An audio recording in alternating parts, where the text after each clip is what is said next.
So this is the Hoskins Memorial Church, and this is the Hoskins Memorial Garden that goes along with it. The church was finished in 1928, and Searles of Sydney planted it out originally.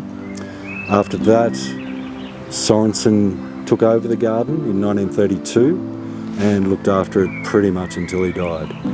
The main legacy from Sorensen would be the big trees. They were very much his thing, and setting up the big trees for a long life.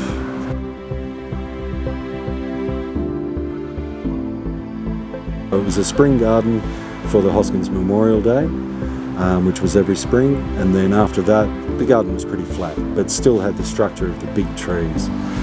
So to introduce things like hydrangeas and all of your herbaceous perennials, Solomon's seal, hosta, all of those little goodies, just to give you some shape and colour and form through late spring, summer, and then your autumn colour.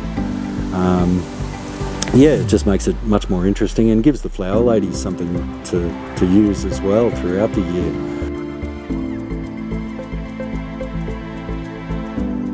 I think when the golden bleeding hearts come out, that's very special because they're one of the herbaceous perennials. So just to see something come from nothing and just foliage so delicate and a flower that's heartbreakingly beautiful.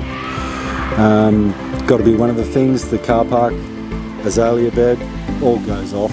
It's almost gaudy. It's almost too much. But it's not. But then there's just the ever standards, the beauty of the obese in front of the church, the Caucasus fir, just the simplicity of one conifer surrounded by a small lawn and a mulched bed of its own. It's like I've thought of a million things to put under that and have never done it because it's perfect just the way it is. Like some things, less is more, and that's one of them.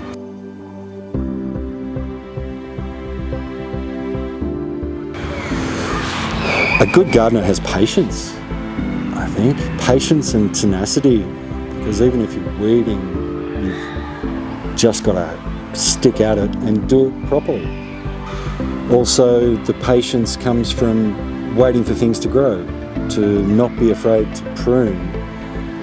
A lot of people will stake for the more rapid, taller tree, whereas I'll prune and not stake. And Sorensen was the same. He'd prune for the tree or the plant to have an inherent strength that it could handle its own growth rate.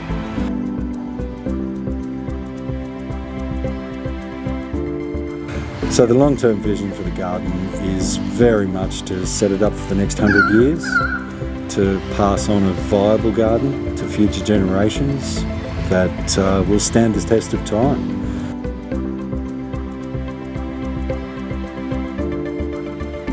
We've got people who pretty much call in regularly on school holidays on their way through to have a picnic on the front lawn.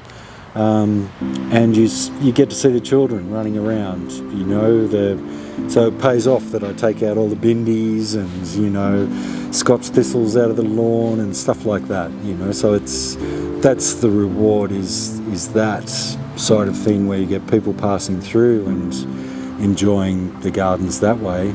But I think also in the harder times, like through the droughts, the garden offers respite from just that never-ending dryness of a hot Australian summer, which we get every year. But when we do get the droughts and everything for miles around is parched, you get some respite here, and I think that creates just an invaluable area for people to come and seek solace from what's happening in their lives and in the community.